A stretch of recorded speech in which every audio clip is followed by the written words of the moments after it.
All right, the off season is officially underway for us. The postseason is officially underway for 8 teams. Well, 7 now. Valkyrie are eliminated. But before we get all to that, how are you doing, Joe? How is your off season been so far for the Sun? Yeah, it's kind of funny. As soon as our season ended, also hello everybody. I know I normally start with that. As soon as our off season started, all our preseason workouts started for the high school. So basketball is now officially a full year activity, whether it's the W, normal college, NBA, and my high schoolers themselves. So. Different kind of basketball, though. I'll tell you that much, right? But yeah, no, things are good. Just busy, and I'm glad we were able to make time this week to start our off-season podcast episode. Yeah. So far in the playoffs right now, we got a minute left in Atlanta and Indiana's game 3. So we'll let you know our reactions how that ends when it happens. But shockingly, Seattle at home got their win and finally ended the Aces winning streak. But tonight, I think the Aces get it done in Vegas. But anything else shocked you or stood out? New York is lost. Yeah, the New York Phoenix series. We knew it was going to be a competitive series, and that clearly showed in Game 1. But New York just kind of laid an egg in Game 2. I know Stewie's got the knee sprain. I believe it's an MCL sprain, if I remember correctly. So that's a huge hit. But you don't expect Sabrina, Jonquel, and Stewie. I think I saw on ESPN that they scored 22 points combined, and it's the least that the three of them have ever scored in their tenure with the Liberty. So they got a game three tomorrow, winner take all. You never know what's going to happen. You just never know. So you give yourself a chance there. I know we're both kind of peering to our TVs here as Atlanta tries to escape, but we got 25 seconds left. I'm just going to narrate it. We're seeing Fever with the Ryan ball. Howard just missed a wide open 3 to ice it.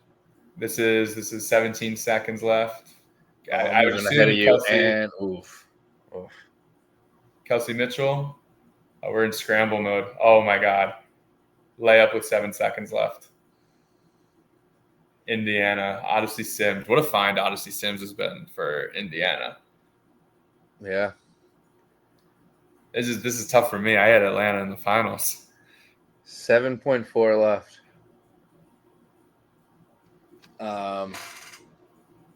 Might have been an illegal screen there. Yeah. Yeah, I don't know. She stuck her butt out. It's a tough one.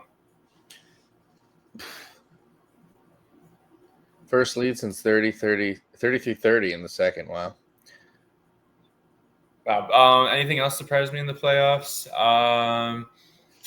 The Lynx, I didn't watch any of the game last night, but the Lynx almost losing apparently. Yeah, they looked really bad in the first half. A lot of turnovers, a lot of missed free throws. Golden State was on fire from 3. Pretty sure they had 7 threes in the first half. And then all of a sudden in the fourth quarter, the Lynx avalanche just happened. Defense turned up. DJ Carrington was really, really good for them in the fourth quarter. Rolled her ankle, so she didn't finish the game. But, she hit a couple big threes, had a couple big stops. So, yeah, I'm sure Minnesota's going to appreciate the break.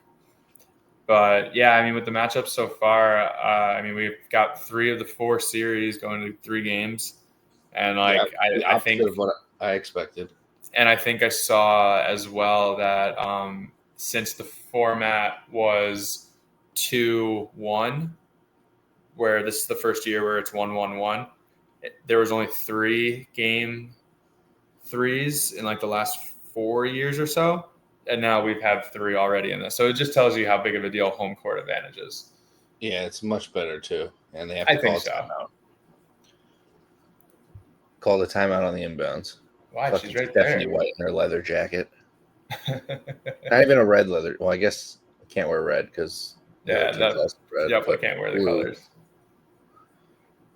This looks like Atlanta's a little bit panicked right now. Dream also wear blue though, which is weird to me. Yeah, that they're red and blue like that color blue. What were they looking for? They were looking for a back screen to the rim, but then no one else was an option on there. So there was really only one option. Doesn't it look like their huddle has two different teams in it? Yeah, the coach's gear being blue is a little interesting comparatively to the warm-ups. I mean, I'm a guy who likes everything matching. So, Alex, this is funny. This is when I always tell Marissa in a game when she wants to go somewhere in the afternoon, and I just go, hey, don't worry, there's only 2 minutes left. And then like 2 minutes turns into 20 minutes. Yeah. This is like the perfect example. She knows now. She knows better now. But all right, who you going to? Ryan Howard just missed an open three. I mean, it's got to be Alicia Gray with the ball in her hands, or even Jordan Canada, and then making a play out of there. This is what's so good about Atlanta. You can go to any of them. Bree Jones, if she gets open. You don't need a three. You don't need a three. Ideally, does Atlanta have any timeouts left? They have the reset. I'm trying to go downhill early. I'm not taking the last shot here. I'm trying to get down, unless you can get a good last shot. But I'm going downhill, trying to get to the rim, and then fouling, obviously, if you miss. Force the officials to make a call. Both teams are in the bonus. But yeah, I'm probably getting the ball starting in Jordan Canada's hand, and then maybe running an action for Alicia Gray that involves Bree Jones, like rolling to the rim. And I'll try not to react to it because I'm going to see it before you. Are you? Yeah, you were saying the things that I had already seen. Okay. Life with a delay. What a terrible play call. Felt like the Connecticut Sun. And they don't even foul. They didn't exactly something foul. We would do mid-season. But like, what a terrible ending for fucking you just threw that ball from out of bounds to the post. Maybe half of them will want to come to the Sun now. You just threw that ball from out of bounds to the post with 4 people standing there. If you were going to throw it on the post, you isolate that entire side. Like, look at that. Why are you doing it with 4 defenders right there? They still have a chance. If she hits both, they have the reset. And first. Still have the reset and 1.2. Yeah, I mean, that's why I love the reset in the WNBA. That's why the W rules. Because I like how it's the no timeout. You just reset. Let's see. Reset. Oh, Pow Pow's coming in. Get her open to win it. Well, because it's a catch and shoot situation, so it's not going to be. It's 1.2. You got more time than you think. You might get a dribble. Or like if you're running towards the basket. I will say I don't love Ryan Howard taking the ball out of bounds, but they definitely have a play. He's done it like every time apparently. The last like 5 right to they go to Bree. Oh my god. How is that? That's like option number 7. Wow, that's what you end up with? They go to Bree Jones, and she has to take a 3 where she has to like go under somebody. Wow, terrible. Indiana moving on. Gotta feel horrible for Atlanta. Wow, I'm really good at predicting things.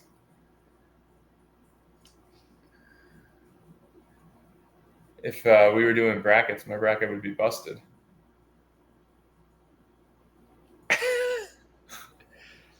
You had the dream over the Aces in 5. I did.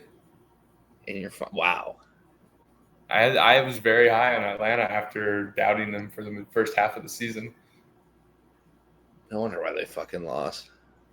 I mean, that was really good defense by Indiana, but both of those play calls were terrible as your last 2 plays. I don't want to blame Carl Semesco, so I'm going to assume something happened on the court to mess it up. Oh, we got our first upset. If that was Florida Gulf Coast, they would have completed that. Yeah. But yeah, should we get to the Sun and talk about how they did this season? Does anyone care? Oh my God, are we recording? Yeah, let's do it. All right, let's go. We're gonna go through everyone who was on the team this year and talk about our thoughts. You have report cards, I believe. I just did a little write up, not like a couple sentences, and then what I like, what I didn't like in the future. But before we get to who's on the team, who ended the team with us, let's talk about those who are no longer with us. J.C. Sheldon, Jaylen Brown, Kariata Diaby, and Robin Parks. I'm just imagining our editors like playing in memoriam music. Yeah. If guys, if you wanna, thanks. You're speaking to me. Yeah. So we wish you the best in your future endeavors, and yeah, thanks for your services. So we're gonna start. We're gonna go from least minutes per game to most minutes per game. And we're going to start with Rhea Marshall. She played in 15 games, played 6 minutes per game, averaged 1.7, 1.7, and 0.3. Beginning of the year, when she got some random minutes, she seemed like she made the most of them. For some reason, in blowouts, from in the middle of the season, she wasn't getting minutes at all. At the end of the year, she got some run again, but really wasn't able to do much of anything of note. What I liked were her intangibles. She's 6'4". She's not going to embarrass you out there like she doesn't belong. She's not gonna make stupid mistakes. Like you go out there and be like, "Why is this cut this player? She's clearly should be in college still." So she doesn't do anything that embarrasses you like that. What I don't like is maybe she's a little stone-handed, but really she just needs to stay calm when she gets the ball into the hoop and just start hitting everything from 2 feet and in, and just work on that and don't miss the layups. Just everything from 2 feet, just work on it. Just bang, bang, get it, and bang, no matter what the situation is. If you can do that, you will have a career. We call that in the business the Mikan drill. The Mikan? It's going left and right. George Mikan, I believe, former NBA player. Left and right, left and right. We have our players do it almost every day, just because making layups is so important. Just get soft hands, rebounding, keeping the ball high. But sorry, continue. Exactly. No, and in my future for her would like to keep her, but if she's an expansion casualty, I'd understand. So your report card. So I'm going to preface this because I always have to explain what I'm doing, right? My report card had a couple moving parts into it. I guess 2 major parts. First part was my preseason expectation and how that played out, and then actual performance on the floor. So it kind of was like, the midterm and the final. So yeah, with Rhea, it was hard to kind of give her a real grade. So I just went with a solid C. I think she's a project, right? We talked about her, last person on the bench, someone who I never felt was going to be like, we're cutting her, we're getting her off the roster. Seemed like most of her progress this year was literally going to be based off what happened in practice. Yeah, you hit the hammer on the nail or whatever. Yeah, hammer on the nail. God, I'm never going to get that expression right. Nail on the head? Nail on the head. Thank you. Yeah. Yeah, it's another late one, guys. I hope you enjoy my blunders. I don't know why she didn't play as much as she did during that stretch when teams were just blowing us out left and right. I would have liked to see a few more minutes. I mean, the 15 games, like, sure, a couple of those games were a quick 30 seconds at the end. But again, a lot of her stuff was probably going on during practice, a lot of her work, a lot of her skill stuff, getting up shots before a game, skill work, all this stuff, learning the system, everything. Now, like you talk about her being an expansion casualty, I don't think she can be because she's on a rookie deal. So I think any rookies are safe. I don't know if that works for like 2nd and 3rd round draft picks. I don't think we technically know because of the CBA. True. I think they can make up whatever rules they want. But I also think she becomes an option moving forward if someone else who we'll talk about later becomes a expansion casualty. So, yeah, hopefully, she keeps developing. I see a lot of actually like potential of her being like a Monique Billings type player, just kind of watching the playoffs over the last week, where someone can come in, be a strong rebounder. If she develops an outside shot, could be a high energy person off the bench and moving forward. Yeah, with the expansion, like everyone's a free agent. So are they going to be able to take players you just signed that year? And if they don't, all the players you have left, you're going to protect. Right. Yeah, I have no idea. I What are they honestly going to cut don't it down to know. 2 protections? Well, because at the same time, there's 2 teams joining as well. So, you're getting 2 teams grabbing players. Are you only going to be able to protect 4 people or 5 people? Or I have no idea how it's going to work. So I could see them the rookies being able to, especially not first-round rookies. Right. Next, we have Mignatore, 18 games, 8.2 minutes. She averaged 2 points, 0.4 and 0.5.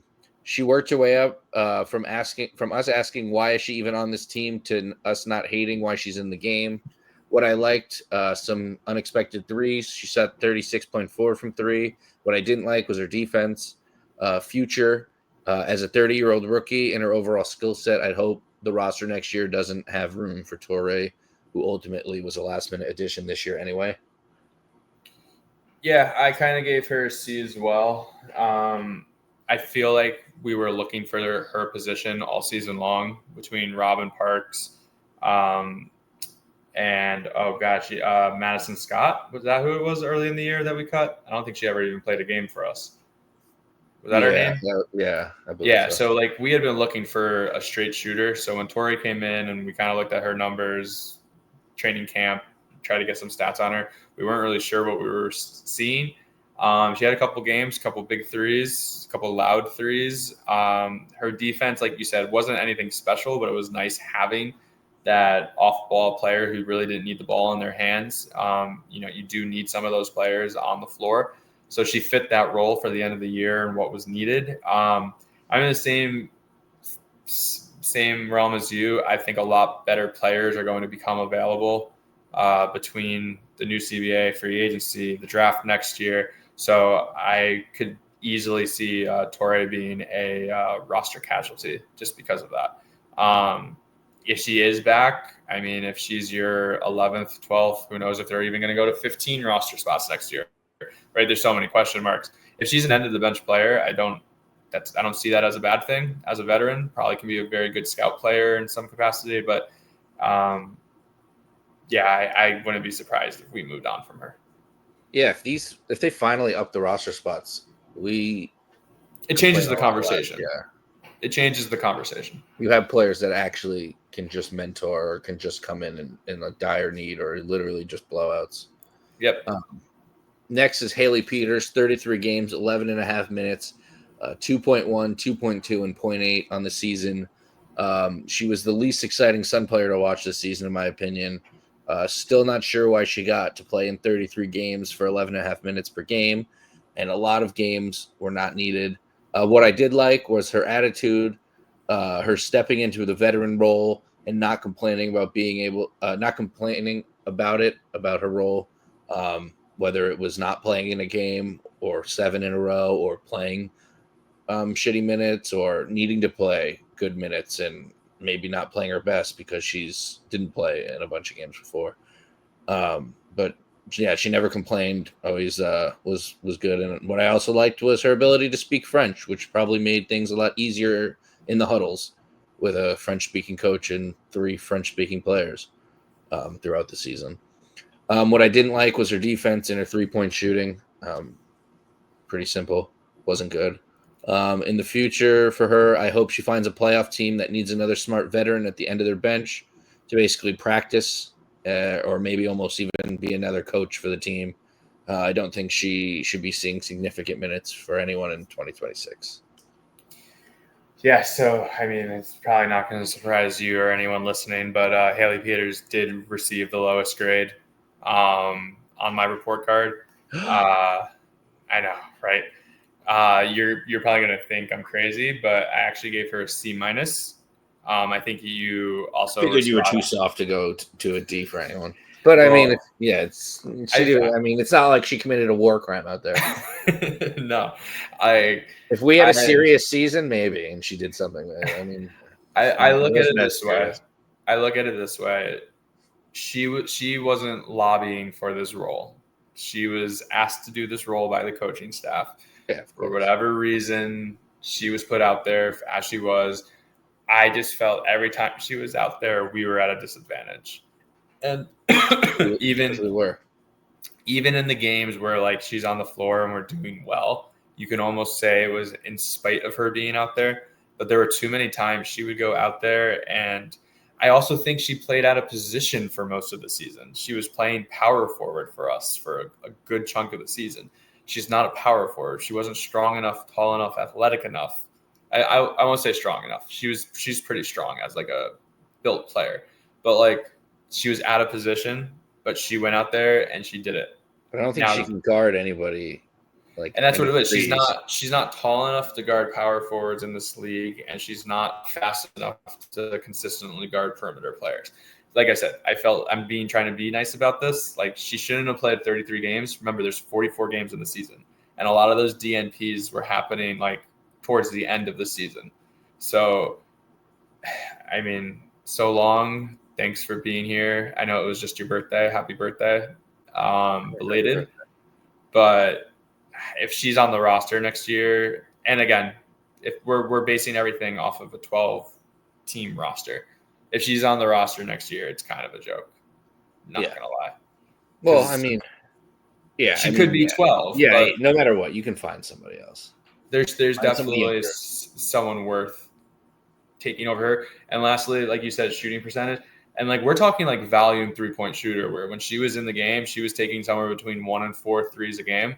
She shot 20% from the field. She was shooting 14% from 3 when they said it on TV once. That was towards the end of the season. 14. I could shoot 14. but yeah, I won't hammer it even more. But yeah, Haley Peters, thanks for playing this season and helping our young players. But I hope you end up in Portland or Toronto. Yeah, that'd be good for them. Next is Lindsay Allen, 31 games, 14.5 minutes per game, 2.4, 1 and 2 on the season. A good start, but early injury derailed what I'm not sure what could have been early on for this team. But when Allen found a role again off the bench, I was very pleased with her minutes. Not stuffing the stats, but with big numbers, but always seemed to have some numbers all over the categories in some sort of short amount of time in the game. What I liked was her being able to be a real point guard and play it like a vet under pressure. Her ability to get a bucket when needed, but isn't looking to score first. What I didn't like was I said there isn't much based on her role. I honestly wish she got more minutes and was ahead of others throughout the year on the depth chart off the bench. Future, I would love Lindsay Allen to come back as a third point guard if we can reload in this offseason. Yeah. Second point guard, I mean, I wouldn't be upset with it, but I wouldn't think we would be a great team. I'd hope we could bump her to third and really boost this team up and get a real backup point guard behind Layla. Yeah, I went ahead. I gave Lindsay Allen a B. We kind of talked before the season where we're like, we don't know what point guards are going to play and what role, but Lindsay Allen has a possibility of like really finding her niche within the rotation. Yeah, it was a bummer that she got hurt early in the year, and that kind of seemed to drop her on the depth chart immensely. I don't know if there was just a lack of trust in her coming back from the injury or if she was trying to come back a little bit sooner. But, I mean, there was a stretch there where Marina missed, I want to say, 10 or so games, right? Something along those lines. Or 8, 9 games, something like that. Like, we needed a true point guard on the floor, and we didn't have that. So her being the only true point guard on the roster, we were throwing Bria as a point guard, JC as a point guard during that stretch. Like, not really Sanaya so much, but you're just like begging, hey, let's get a true point guard on the floor. This team could probably look a little bit different instead of having a bunch of people who are score first players. Like Marina, as I'll talk about later with her, is like, they're not point guards. So I agree with you. I think, if she came back as that third point guard off the bench, like I would be okay with that as well. As long as we're subtracting a couple other pieces and adding a couple other pieces. Because obviously we know Layla is the point guard of the future on this team, but you look at a team like Dallas or even Indiana, you're learning really quick. Like you can never have too many guards, right? Or even Seattle playing their game now. Like the guard position is so important, and we're talking like point guard position. So as a roster, we didn't have many true point guards, and we saw how we played once the point guard position got solidified. There's a reason she started games at the end of the year. It's not just a necessity. It wasn't even just like a necessity thing, because we could have started Rivers no problem in all those games. Like having the true point guard on that floor is important to a roster. Yeah, and I know not. I don't know. Yeah, not to change the subject for a second, but it popped up on ESPN and it's pissing me off because not that every second of every playoff game is the most dire. Like it's 9 minutes left in the second. I know what you're gonna say, but the fucking don't interview the goddamn coach during the game. No, it should never be during the game. It should be terrible. just like they do with the players, where you interview the player before the timeout and then interview the coach after the timeout and then play the interview while they're coaching. Yeah. It's not that hard. For years. I don't agree either that it should be an in-game. I've only seen it with Noel Quinn too for some reason. Oh yeah, no, they've been interviewing everybody, but even like Nakaze last night was like yelling plays as she's like running up and down the side, and she's like, "Yeah, here's my answer," and they're like, "Okay, thank you." It's like you're literally coaching for your playoff life here. Like, dumb. I agree. Next is Aaliyah Edwards, though. 15 games for the Suns, 17 minutes per game, 4.6, 4.2, 2.7. She was 50th in rebounds per game and 44th in blocks per game in the W this year. Traded for J.C. Sheldon and a pick swap that was not in our favor. Aaliyah added much needed depth for the big position. What I like is Husky coming home for a fresh start, but she's still playing under her skill level and potential, which you can see sometimes come out in big moments, but never really for long periods. What I don't like is she has stone hands. We know that for a fact. She should also be a walking bucket down low consistently and just isn't and hasn't been in her career, sadly, in the WNBA. And then for the future, I hope it works for her here and I hope it works now. But if she has to go to an expansion team or another team and has to goes to multiple teams in her career along the way, I'm not going to be as heartbroken, even though I love Aaliyah Edwards as much as I would be for other players. Yeah, it just hasn't clicked yet for her in the W. I know it's only been a couple years, and some people take longer than others, but like she was a 3-level scorer in college. She was hitting layups, she was hitting jumpers, and she was stepping back on pick and pops. Like, so I don't know if a couple of injuries have held her back over the last couple of years of just like developing from that standpoint. But yeah, it feels like she should be a lot more solidified. And I mean, we were shocked that the Mystic, not shocked that they would trade someone like her because of how she was playing this year, but like that she didn't put herself in a position where they couldn't trade her. You know what I mean? So I actually graded her as an incomplete, which might be a cop-out because she did play a considerable chunk at the end of the season. But I felt like, the first couple of games were really just her getting her feet wet in the system, understanding, and kind of she was just being a hustle energy player. Again, she showed flashes down the stretch where it was like, group rebounding, toughness, finishing around the rim, mid-range jumper. But there's still just something not there. So, I could just give it a C+ and be like, this is what I expected when you came over here, maybe slightly less than what I expected. Mm-hmm. But she's someone, looking ahead, like, I don't know, because it's probably going to be part of the episode. But, if you're thinking about protecting 6 players, I'm pretty sure Leah Edwards would be 7 on that list, if I'm not mistaken, right? Because if we quickly look at it, Tina, Marina, assuming everyone signs back, Tina, Marina, Sanaya.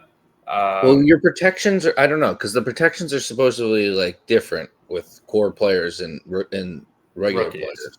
Right. So like Marina would be like a core player projected. I don't know what Tina would be because she's a free agent. I really don't. We have to figure out what the rules are. Did she sign 2 years, Tina, or just 1? No, she's gonna. No one's a. no one's on our team besides the rookies Aaliyah and Liv. Marina. And Liv's Oh, a no. restricted, so Right. we have to sign So her. yeah, it's so weird to even think about. Like if she is We don't know the rules yet for the yeah. So expansion. she could be a candidate for expansion, but I mean, obviously we traded a solid role We player and a only pick. have we only have like 5 players of the future. Yeah. If Liv is re-signing with us, it's like in this order. It'd be like Anissa and Sanaya tied for first, and then Layla. That's 3, and then there's nobody left besides Aaliyah and Liv. That's 5. Yeah. And then Marina, if it counts, that you have to protect her with the same type of thing. If not, it's her own thing. But that's still 6. Right. And then you have So yeah, I Rhea don't know how these Marshall. You teams are going have to do it. nah. Yeah. Like, can you just It's sign? Imagine signing somewhere and then immediately getting. there's no way. I mean, I would assume but yeah, you gotta, if everyone's like, there's so many question marks. I gotta stop thinking in that mentality because there's literally so many options it could be. Because again, we just don't know what the CBA is gonna look like. But yeah, so long story short, Aaliyah Edwards maybe slightly less than what I hoped to see when she came over here, but I still think she has a position on this team to develop. And Connecticut was the land of opportunity this year. So moving forward, hopefully she is with us still. I'd love to see her continue to excel in one of those big positions. Yeah, next we got Anissa Morrow, 41 games played, 18.9 minutes a game, 7.7 points, 6.9 rebounds, 0.5 assists. She was 14th in the league in rebounds per game, 48th in steals, and 36th in blocks. She was Morgan Tuck's first draft pick at number 7th this year. She was hurt to start the year with a minor injury and missed missed most of camp, and that caused her to miss games in the beginning 3 games of the season. So her minutes and her start to her season was backtracked, and she didn't get off to the start we all wanted her. So she was coming off the bench. She was getting less minutes than everyone wanted, but she finally found her groove and became a double-double machine. She got 8, but she came real close on a bunch of other times. Could have had 1 or 2 bounces away or 1 or 2 buckets away from getting probably 5 or 6 more. What I liked, rebounding, obviously, physicality. She just has the want to be like great on every single play. She never gives up. I hope that never goes away from her. She has great mid-range shots, which I wasn't expecting. Her three-point shots just didn't disappoint me at all this year. It's very solid. On defense, she can get beat, but it's never consistent enough. So I like that. And she gets blocks and steals that lead to momentum shifts. What I don't like is sometimes she sees red, and no matter what the situation is, and I've talked about this, she's either going to just shoot the ball or drive to the hoop. And a lot of times she makes rookie mistakes where the shot is just a bad one, where there's open teammates, or she just misses completely, or she drives in and gets blocked by a better defender, or just like whiffs on the layup. In the long scheme of her season, it's not much to complain about, but it's definitely something she can work on. She can also improve her free throws still. Future, it's bright with her, starting power forward for many years. Hopefully, gets multiple contracts with us going forward. Yeah, one of the rookie breakouts that we had this year, Morrow got off to a slow start. Like you said, with the injury and missing camp, and clearly her minutes, because it felt like the first 10 games of the season, people were screaming from the rafters, why isn't she playing? And, it was a ramp up. That's really all it was. It just, when you only have 44 games in a season, 10 games, that's almost 25% of your season. Yeah. So, we were clamoring for it. Everyone was clamoring for it. We were like, when is she going to start playing almost 25 minutes a game? It got there. She showed what she can be. I think what's awesome with Morrow is and this is going to sound weird to say, but she's not yet skilled at basketball, if that makes sense. Her style of play. Her style of play is shoot wide open 3 on a pick and pop, or it's get to the rim. It's physical, it's toughness. I think in the offseason, she's going to add skill which will be, a couple of the ball fakes and dribble. Like, you know what I mean? Like it sounds weird to say because it's not like I'm saying she's a bad basketball player because clearly she's not. But I feel like she hasn't even touched what her ceiling could be. I told you, I still see her in the long run as maybe being a small forward in this league where it's a little bit more outside in versus inside out. Again, I could be straight wrong and she could be a power forward and have a very successful career. But yeah, I just don't ever see her not playing under the rim. She's that's just like her type of where she's going to go. But you look at like Carrington. Like you look at Carrington, like someone very similar, like to what maybe she could end up being from the perimeter. Like Carrington gets every offensive rebound. She plays, she shoots threes. She drives to the rim from the outside. Like I think Anissa Mora, like has not yet like even come close to what her potential unlocking is, which is an awesome thing as a fan. Like I think her having a full off season, because you got to remember that these rookies, and I'll be a little repetitive with the rookies, but like they literally just came right from the tournament to the draft to preseason to 44 games to like, this is their first, but this is their first break in some capacity. Like she's playing for the athletic league, I believe it's called,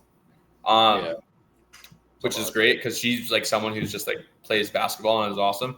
But like I think she's going to continue to develop and her skill set is just going to like advance. Do I think she can consistently guard the power forwards in the WNBA moving forward? Maybe. But like the league is such a power forward league. It's it's kind of hard to rely on a 6'1" power forward when everyone else is 6'4", 6'5". Now she's been undersized her entire career. She's shown at every level she can rebound and put the ball in the hoop. She obviously has to become a better 3-point shooter. She shot around 25% this year, which we all said like she needed. The fans, everyone said that she needed to shoot well. But yeah, I don't even know if I mentioned the grade, but I gave her a B+. I think we had high expectations, but then we had to temper those expectations early in the year because of the injury. But I still think, compared to the other two rookies that we're going to talk about, she's probably a step below from where we thought all three of them would be. But I mean, the sky's the ceiling. Like I think she literally has one of those like untapped potentials from a skill set standpoint. All right, next is Olivia Nelson-Ododa, 37 games, 21.6 minutes per game, 8.25 rebounds, 0.9 assists, 1.2 blocks. She's 30th in rebounds per game and finished 9th in blocks in the W. She's kind of a tale of two lives. Some games she was hitting mid-range shots, blocking shots, and all over the place. In other games she was kind of invisible. At least I thought so. What I liked overall, I thought she took a big leap in becoming a featured bench player and starter when she needed to be, and even honestly played better as a starter most of the season. Her mid-range shooting was really good this year. She shot 52.6 from the field. Her length on defense and blocking and tipping passes led to a lot of steals, which I really liked. What I don't like is her ability to just disappear some games. And just feel like, a lot of games she could be out there for over 12, 14, 15 minutes, have 0 rebounds or 2 rebounds and 2 points. And it's like, I don't know, you should be doing a little more than that. Use your body. You're gigantic. Your length is unmatched. And that's one of the things I like about you as a player. You can do things that most other players can't. And the future is I would re-sign Liv if we can, if it makes sense money-wise. For long term, I don't know how the restricted free agents. I think we just can opt her in for the year, but I don't know if we can get a deal done long term. I'd love to keep her here. Lock up a backup center and try to work on Aaliyah Edwards as getting minutes while not having to commit to her as like this like big piece of our offense.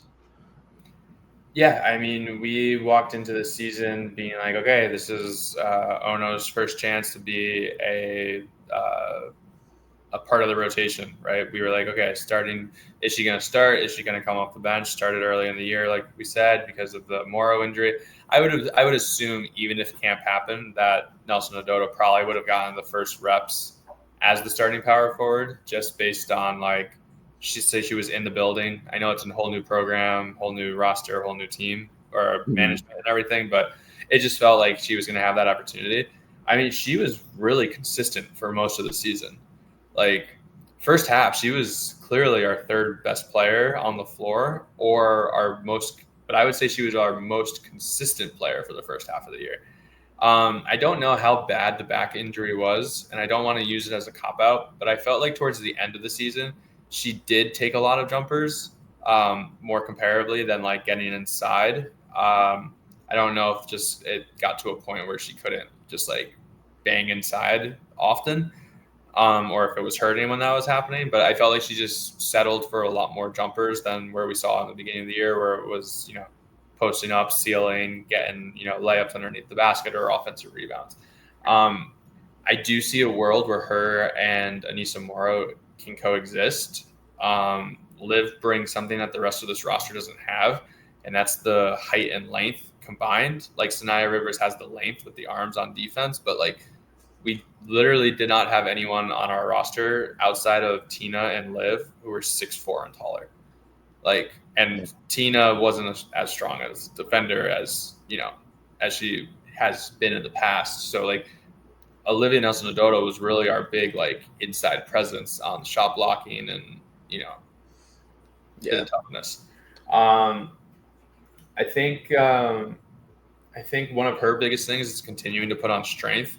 I don't think she's ever going to be like a very like thick player, right? She's who knows how much weight she'd actually be able to put on, because you'd look at her and if we were high school coaches, we would be like, maybe try to put on like 5 to 10 pounds of muscle. But like she just needs to continue to get stronger. I agree. I think she's someone you want to sign back and have in the building. She's clearly gotten better every year. And sometimes bigs take longer to develop, right? So having her in the building, having her continue to work on, she has soft hands, she has a soft touch at the free throw line. Like you don't need her shooting threes, the mid-range game. Like I'll never see her as like an all-star player, but she's a very good player. I think a lot of these playoff teams would want to have on their roster. Yeah, I just hope she could be our backup center, not our starting center. I hope we can sign someone that was like a Bree Jones or like a, I don't know, some insert good center here that can score, because my brain's not paying attention to other thoughts besides what I've written down in preparation for this episode. But next we got Bria Hartley, 38 games this season, 22.8 minutes, 8.92 and 3.1, 46 in the league in points per game and 27th in assists. Coming off multiple injuries, we weren't sure what to expect, but she was playing like she wasn't hurt all year, but worked her way into the starting lineup and played well offensively. What I liked was her three-point shooting, 36.7%. She was able to answer with a three when we needed a stop more than other players were. That was my favorite thing about her. What I didn't like about her was her defense. I get it. This is where the injuries probably show the most, but still cost us a lot of points. In the future, with other injuries ending, with another injury ending her season, and coming at the end of the year, honestly, if she comes back next year healthy and ready to go, and she's brought back to our team, I wouldn't be upset. If she's just a legit depth scoring piece, that's what we've said we wanted her to be. Don't have her come in, rely on her to get 22 minutes a game and play offense and defense. Just have her come in and worry about scoring for a good 6-minute run, 7-minute run, as like a third or fourth guard. Yeah, I'd be fine with that. But again, there's going to be a whole ocean of fishies out there at the CBA. So let's go fishing. Yeah. What did you grade Liv? Oh, sorry. I had given her a B. Liv was a B. Because we said that she was going to be a good role player probably this year, and I think she fit the billing. Totally. Bria Hartley, I gave her a B-. I was kind of back and forth between a C+ and a B-, but I don't think a C+ would be fair for her because we really didn't know what to expect. And you said it perfectly again. I mean, I'm glad we're in agreement on a lot of what we saw. Like we were begging for her to be the sixth man all year long, like play somewhere between 15 and 18 minutes a game. That felt like it should have been the right thing. Now injuries happened with Marina, so those minutes are up. But there were even times in games where we were like, wait, how come our rookies have all only played 3 minutes this quarter and Bria Hartley has played 10 minutes total? Like and this is one of the games that she wasn't putting up 15 to 20 points, right? She had a stretch where she was phenomenal, and you can't take that away. So it was awesome to see those stretches where it was like, hey, yeah, this person belongs. Like, she's a professional scorer. And you need those in the league. You need someone who can come in and, microwave heat up. She had a lot of big threes this year. Loud threes where it was answers, or late in a game where it was end of a shot clock and she stepped up and she hit. Cost us. I honestly do believe like she cost us a few games this year as well. We would look at that Sparks game where we were up big and she was rolling and she got herself tossed for no reason.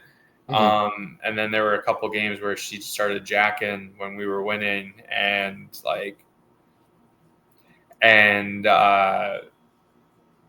it was just like she needs to stop, because then on the other end she couldn't guard. So again, do I want her back? I mean, if she was back, I wouldn't be mad about it. If she's gone, I wouldn't be mad about it. I would lean probably that she's going to be back just because of her relationship with Morgan Tuck. I'd be surprised. But again, we have no idea what's going to happen when 99% of the league are free agents here. Like, these players are talking to each other, I guaranteed, about who's going to go where, and, let's try to manipulate and whatever we can do. So overall, like I said, ended up with a B-. Knee injury at the end of the year stunk, because she was like a very consistent player as well, even though she did have some points where it was like ball couldn't go in the hoop. But yeah, I wouldn't be mad if she came back in a smaller role, if we're able to obviously get pieces better, or our young players develop into automatic starters, like you're starting every game. All right, coming down to the last four, we got Sanaya Rivers, 42 games, 26.1 minutes, 8.8, 2.8, 2.7, 1.5 steals, 47 in points per game, 36 in assists per game, 10 in steals per game, and 15th in blocks. She was picked 8th overall this year, right after Morrow, having to come into the season dealing with major personal issues. She handled the W on and off the court like she has been here in the league for 10 years. Her play on both ends of the ball is mature. Her play on both ends of the ball is incredible. She's mature with the media, and she seems to be friends with everybody in the league already. What I like about her is her hustle, her defense, and her ability to get steals and blocks that give the Sun big game-changing momentum swings. And speaking of that, her ability to hit late quarter shots and big shots in general have been becoming more and more of a thing towards the end of the season. Her shooting coming in was a concern, but she's already improved that, and it's only going to get better. The future, like Morrow, lock her up, and let's keep riding into the future. So I'll preface this. I gave Sanaya Rivers an A, and this A is a 96.8 on the scale. 97 would be an A+, right? 97 to 100. Is that the right math, or is 98? I haven't been in school in a very long time here. Is 98? I would have said 96 is an A+. I believe 96 is an A. So 96.8 is my number. When she got drafted, both of us kind of looked at each other and we were like, all right, like, we don't know anything about her outside of our little quick she's just like athletic pre-draft. We were like, okay, cool. We probably just got the best athlete in the draft. Cool. Let's see what happens. Maybe she's going to be the next Dejanay Karen. Like, we were grasping. We were like, we don't know anything about her in this moment. It's very easy outside of, I'm assuming who's going to be next outside of that player. Like, Sanaya Rivers was my favorite player to watch all year long. Her defense, phenomenal. It felt like once a game she was crashing a passing lane and getting a steal and a wide open layup. And then all of a sudden, as the year developed, we said she has to be able to shoot. People are going to let her shoot, let her be open. She started making people pay, not just from the 3-point line, but she started going off the dribble and hitting tough pull-up jumpers. Step back threes. I love me a good pull-up jumper. Like, she's so athletic to do it, rise up and shoot over people. So she's another one. Like, sky's the ceiling. Like, there's nothing holding her back from being a potential superstar in this league. Like, she's going to continue to get better with the ball in her hands, dribbling, breaking people down. She's running pick and roll. She was hitting backdoor passes. Like, she was doing a little bit of everything as like the third or fourth primary ball handler, because if you would rank it, Marina, Layla, Bria Hartley in front of her, like, she was like the fourth primary ball handler, and she was a playmaker. So, and you said it best as well. Like, it feels like she's been in the league for 5 years just based on all her interactions with everyone. I mean, Alex, think about it. We're talking a year with Paige Beckers as Rookie of the Year at the All-Star game. Like, you would think Paige or Kiki or Sonia would have the microphone and like be there. No, like, Sanaya Rivers was like the liaison, the correspondent for the WNBA, not just even us. Like, for the WNBA, she was the one going around to the players and interviewing them and getting content. Like, I mean, to be fair, Paige literally made the team, and Sonia was doing the 3-point contest. But yeah, but I just mean, they like, could have picked literally anyone else. They could have picked anyone else, and they were like, no, like, we see the personality, we see the big smile, we see the good heart. Yeah, like, they're like, we need to put you front and center because, like, you could be one of the, not, I don't want to say one of the faces of the league, but like, you can be one of the big personalities of the league, which is any sports league. Like, you want a personality like Sanaya. Her lives are funny when she goes on with Marina. Like, we've enjoyed those all year. Like, she's very much like, here's my life and I'm going to let people into it. And she's like unapologetically her, I think is the best way to describe it. So strap the jetpack to her back and like straight to the moon. Like, she is someone who you want on your team as not just like a basketball player, but again, as a human being. So again, really big A, 96.8, whatever I said. Like, what a phenomenal year one for Sanaya. All right, next we have Layla Lacan, 25 games, 26.6 minutes, 10.4, 2.4, and 3.7 with 2.2 steals, and she was second in steals per game at the end of the season. The French savior of the team, they needed a real point guard with vision and the ability to score, and that's what she was, along with great defense. What I liked, steals, speed, and for what you want and just everything you want your point guard to be. What I don't like, foul troubles, but she never really seemed to foul out, which is good. And sometimes she was just too fast for her own layups, which she can fix. Future, lock her up. Just like everyone else, like all the other rookies, lock her up. Short and sweet. I love it. Yeah. So I'm glad that we did Sanaya, and her stint with us was short and sweet. Yeah, it's very true. I like the Sanaya and Layla are back to back here because then it makes my explanation a lot easier. Layla Lacan received an A as well, and she is a 96.9. Like, I went into the preseason being like, as soon as Layla gets here, whenever that's going to be, everyone is going to realize she is a superstar, and she's young. Like, she is a first-year rookie, but she has played a lot of basketball in Europe.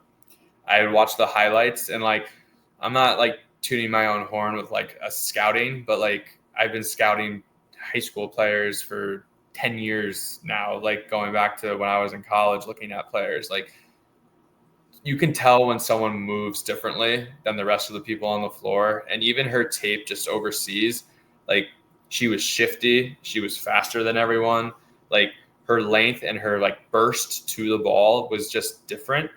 And she came over here and like, yes, it took her a couple games to get used to the WNBA rules versus the European rules. Obviously, there's more freedom of movement here than there is overseas, where you could be more physical and hand check. And, you know, I don't even think by the end of the year she got used to that rule. It's just who she's going to be, where she's going to pick up fouls and then she's going to be really smart and not.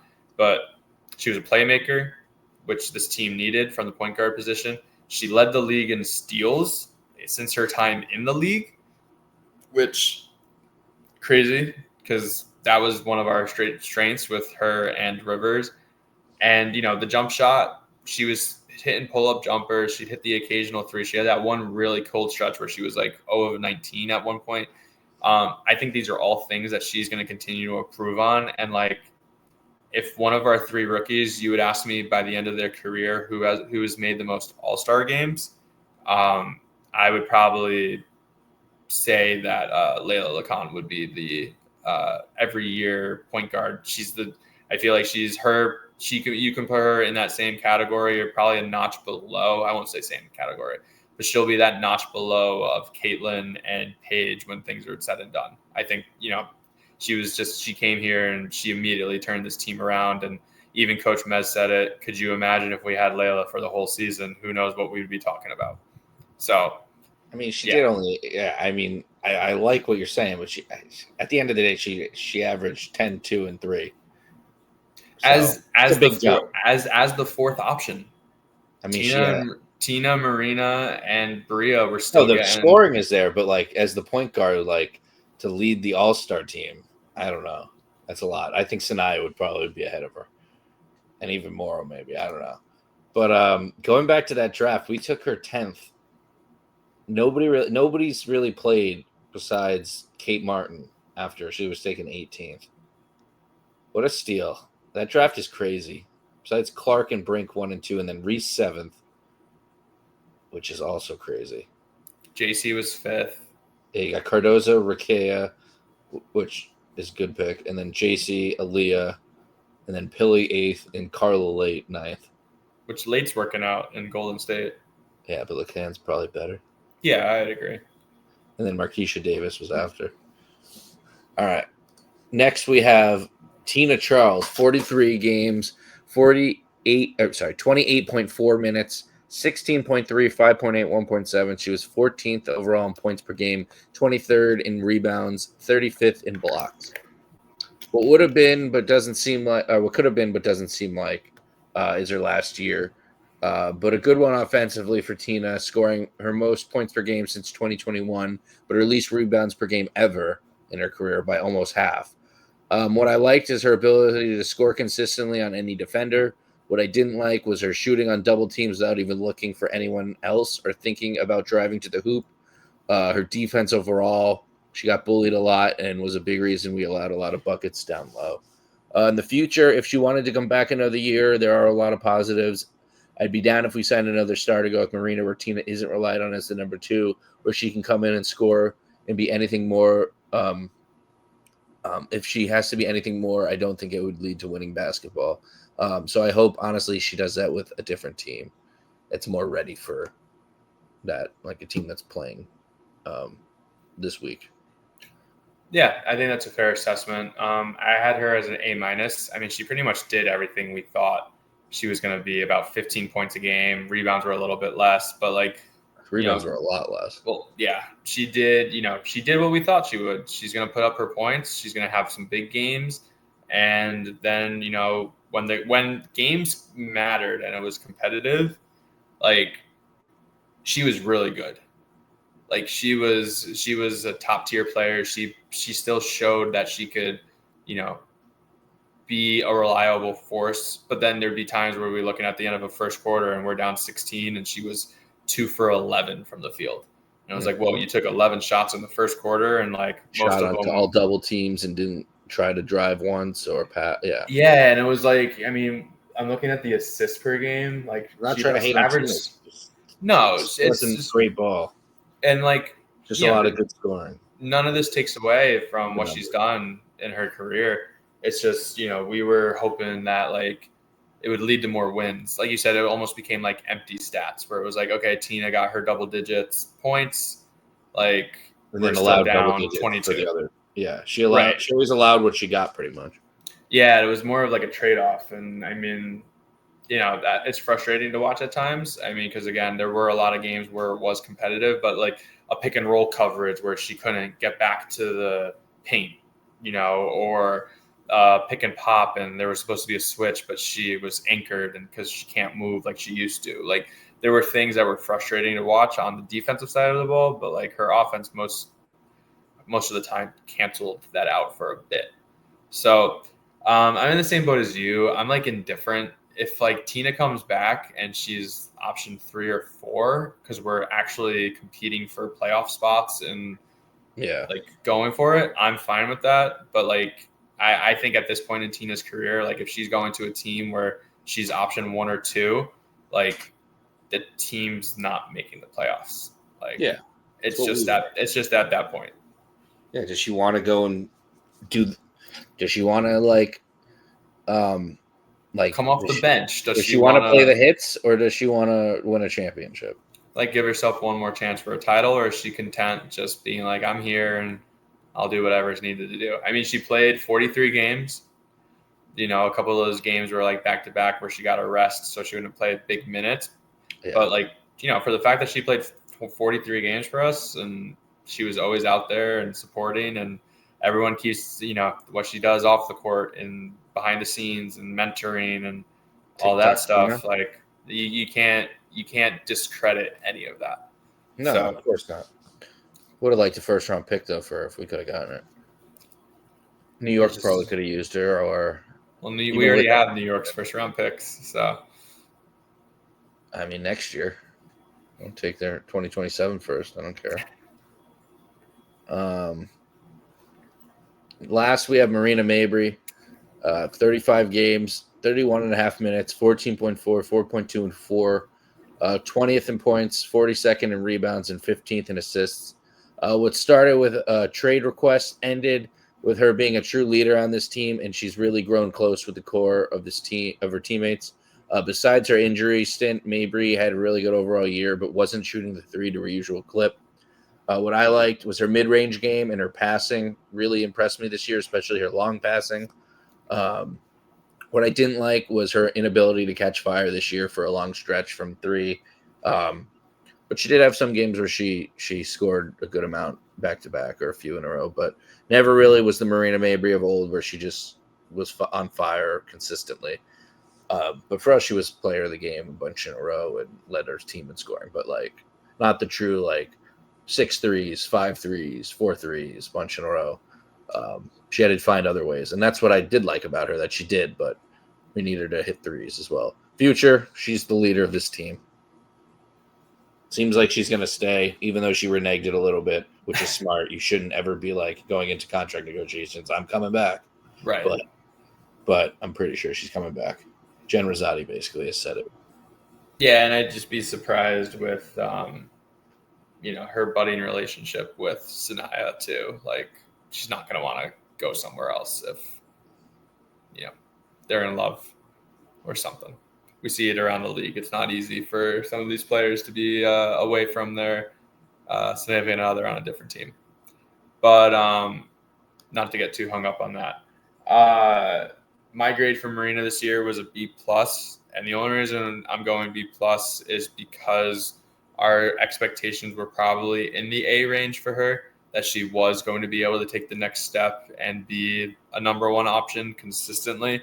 There were too many times this year where her and, you know, Tina kind of fell into the same category where you'd look up and like, oh, Tina had 17 points, Marina had 16 points, but they shot a combined like 11 for 39 from the field, right? Mm-hmm. Like you said it great again. Like she never had like a stretch where it was like 4 games in a row of 50% shooting.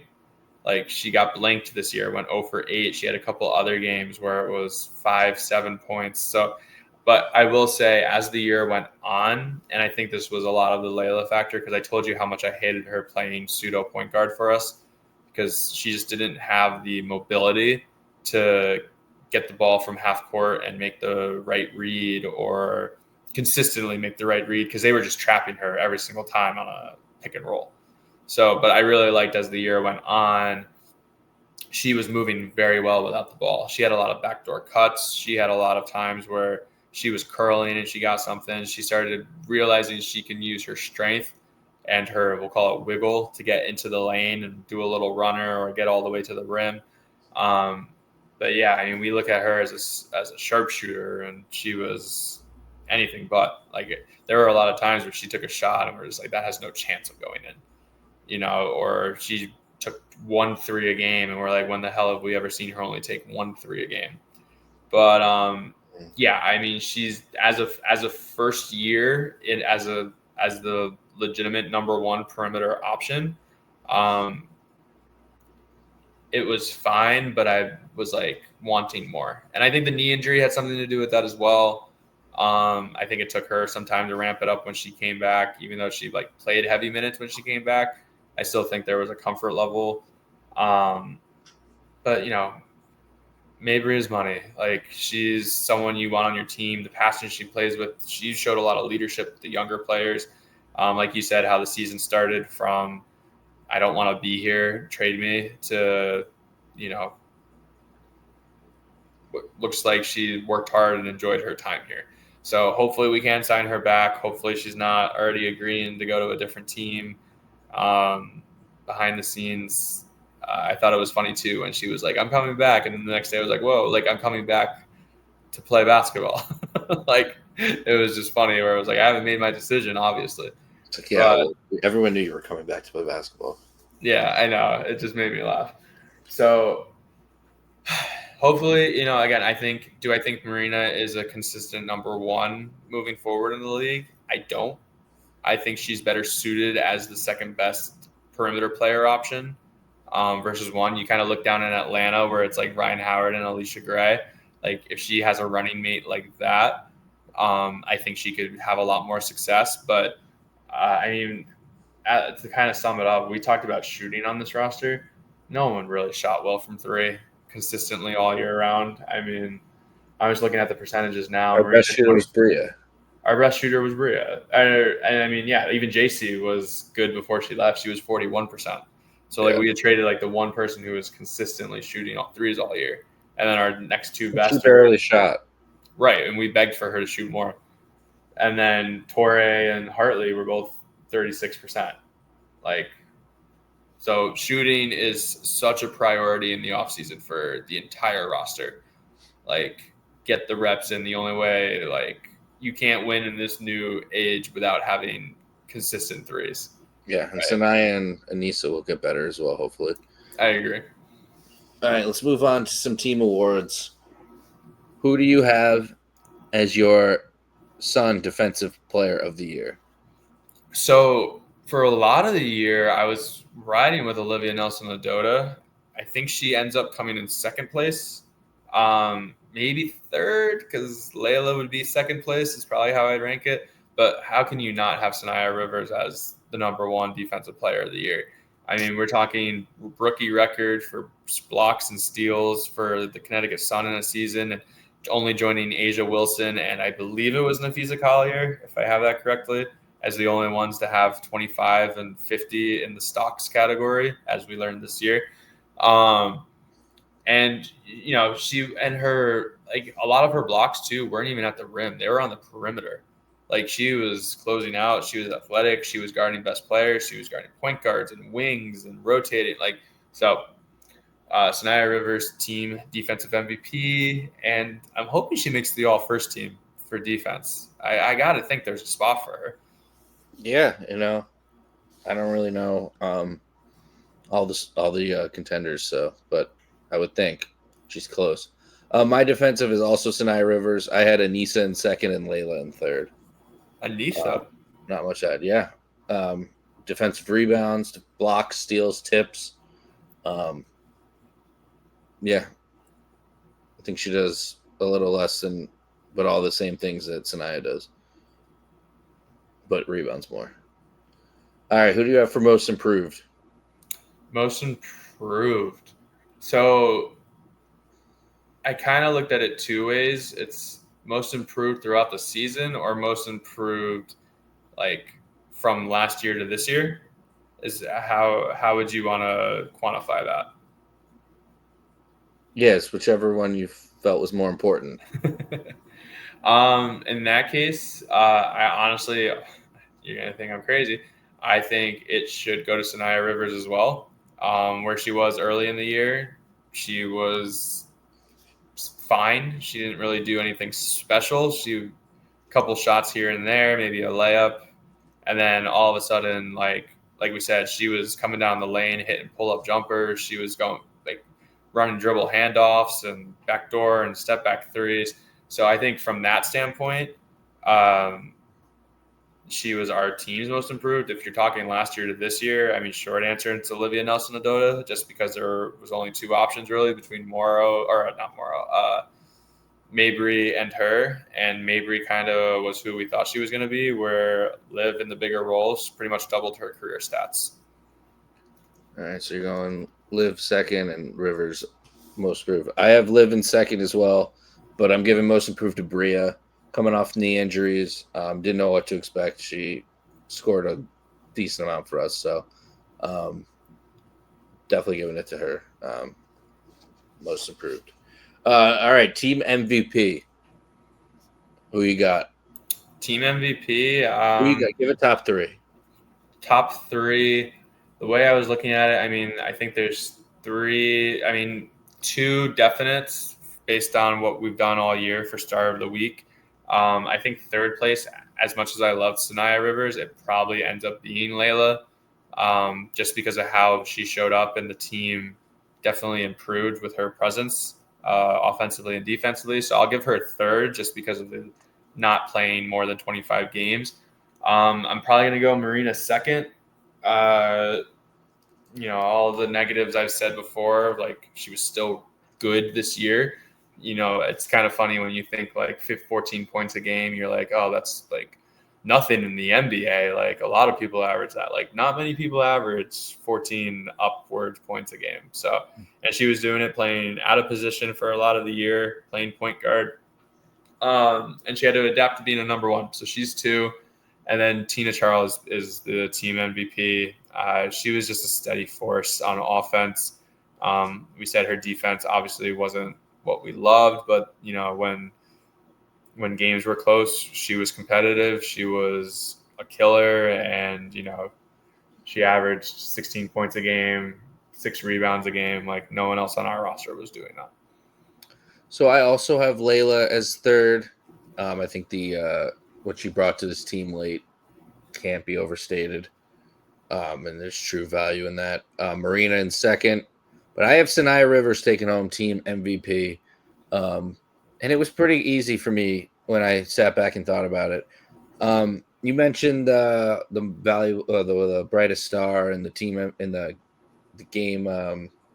What's it called? Player of the Game awards and stuff. But like we said, those could be empty stats. We can win the game. You could play bad defense. You could put up 16 points, and if it's the most points per game, points in the game, you get the award. So, looking back at it, Tina, I just couldn't vote for her team MVP. She had too many negatives for me. Marina led this team truly, so she outdid Layla, who wasn't here enough, but had made a big impact. And Sanaya just did everything. And she got better as the season went along. So she's my team MVP. Yeah, and I gave her pretty much every other award. So like I'm not mad about that at all. It's you can say that was probably, if behind Layla, like the most impactful player down the stretch, with everything she did on the floor. So yeah, no complaints for me with you putting Rivers as your MVP. All right, next we have fake or made up awards that we each made up and we'll give to players. You're laughing already. I'll let you go with your first one. We'll go back and forth. All right, how many I did 4. You have 4? Okay, I have 3, so that works. All right, so under this, I have we're going to go with the Who's That award, or as I like to call it, the Where Did They Go award. During the season, this player played 13 minutes a game, pretty much in like a 10-game, 1/4 stretch of the season. We got a notification she was out, that she was sick. And then 2 games later, she was still sick. And then a game after that, she was gone. We didn't get like any reports like what happened. I mean, I hope all is okay and everything. But where are they now? award goes to Jaylen Brown for a quick hello and goodbye. Okay. Jaylen Brown. We'll mail you your award.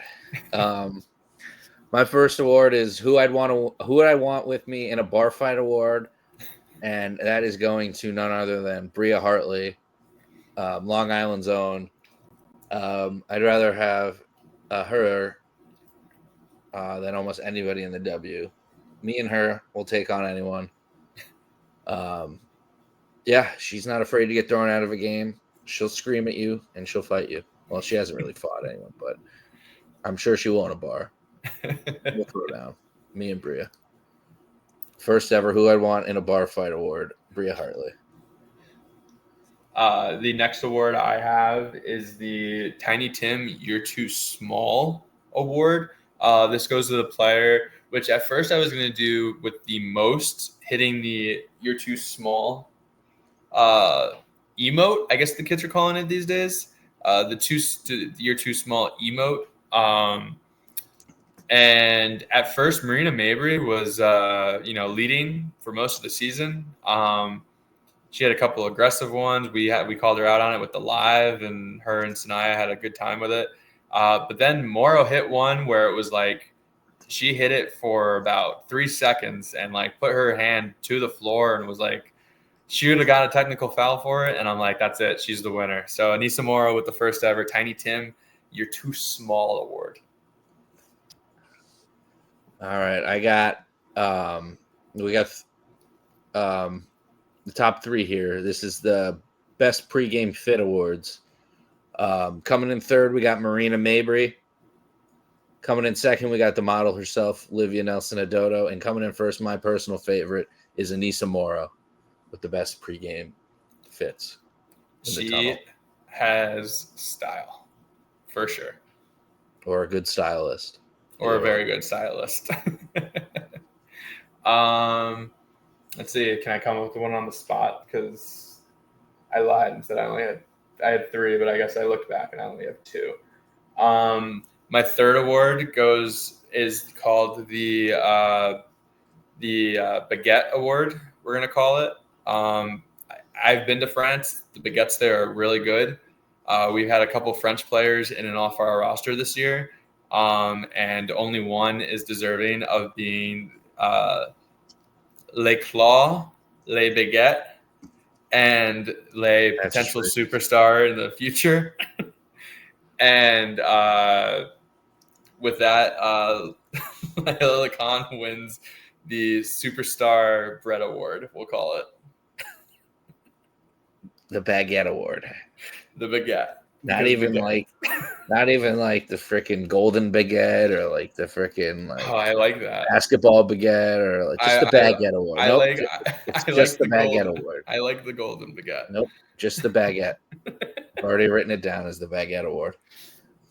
My next 2 are we got the best smile award on the team. Who do you think should win this award? Who would you give it to? Should go to Sanaya Rivers. Sanaya, she's always cheesing. It's who I was going to give it to. Is I immediately thought of for this award, but then I was looking at the roster, and honestly, my personal favorite smile on this team is Anissa Morrow. She has the absolute cutest smile. She might win this every year if I do it again. Anissa Morrow, best smile. Sanaya Rivers, second place. Hard to beat. Anissa Morrow, go look it up. She's got a good smile. All right, my last one is the Mom of the Team Award. That's a good one. We got three placements. Third place, we got Tina Charles, TikTok Tina. Second place, we got Marina Mabry. And winner of this is Haley Peters. These are her children, for sure. She is the mother of the team, speaking French to all those little French kids. Feeding them baguettes. All right, now for the WNBA awards, and we can get out of here as it is 11 p.m. All right. Who do you have, Joe, as your – we're not predicting because half of these are out. We'll talk about it if they are already. But we're just giving our personal votes as if we had them. Joe, who is your coach of the year? Coach of the year. So there was two options for me. Either Atlanta's coach, which Carl Smesko. thank you, Smesko, took a team that was pretty much on the cusp of not making the playoffs last year, top 3 seed. I know they got eliminated tonight, but that doesn't take away what they accomplished in the regular season, being one of the top teams consistently one of the top teams for the majority of the season. So that was my second place. And then first place goes to Natalie Nakazi.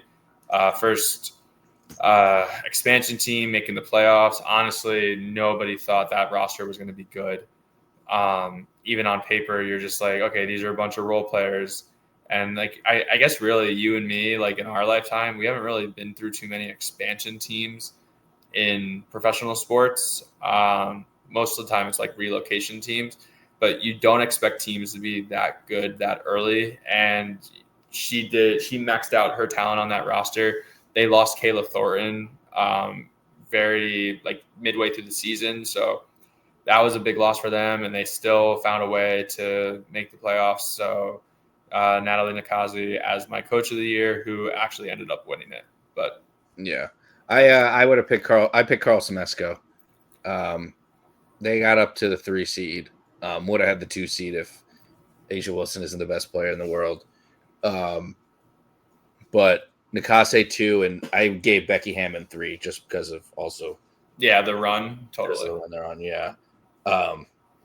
Moving on to most improved player. I had Naz Hillman in 3rd, Azra Stevens 2nd, and Veronica Burton, who was pretty much the only actual front runner, was the only actual candidate as my winner.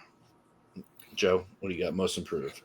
Yeah, Naz Hillman was one for me. I only did top 2 with that because it was, I didn't even pick like an individual player from Golden State. It was kind of just like take your pick because a lot of those players, just from the smaller roles they had on their previous team to going there, like there was a lot of success. Like you said, Veronica Burton won it all. But yeah, Naz Hillman was really one that like during the season you looked at her stats and you were just like, they're always getting better no matter what. I guess shout out to, I'm just trying to run through names quickly. Azura Stevens is a very good name. I think Shakira Austin actually had a pretty good season based on her stats from last year to this year. So she had a little bump and everything. She's going to be an interesting name who's going to be, I think, a potential free agent. So keep an eye on her.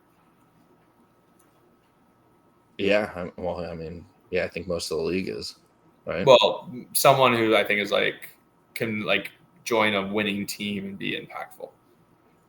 Also, was Jessica Shepard a rookie? Or did she play last year? Because Jessica Shepard actually could be a really good name too. I'm trying to think what her stats were last year. If she had now that I'm thinking about it. Yeah, she's 29. She's been in the league since 2019.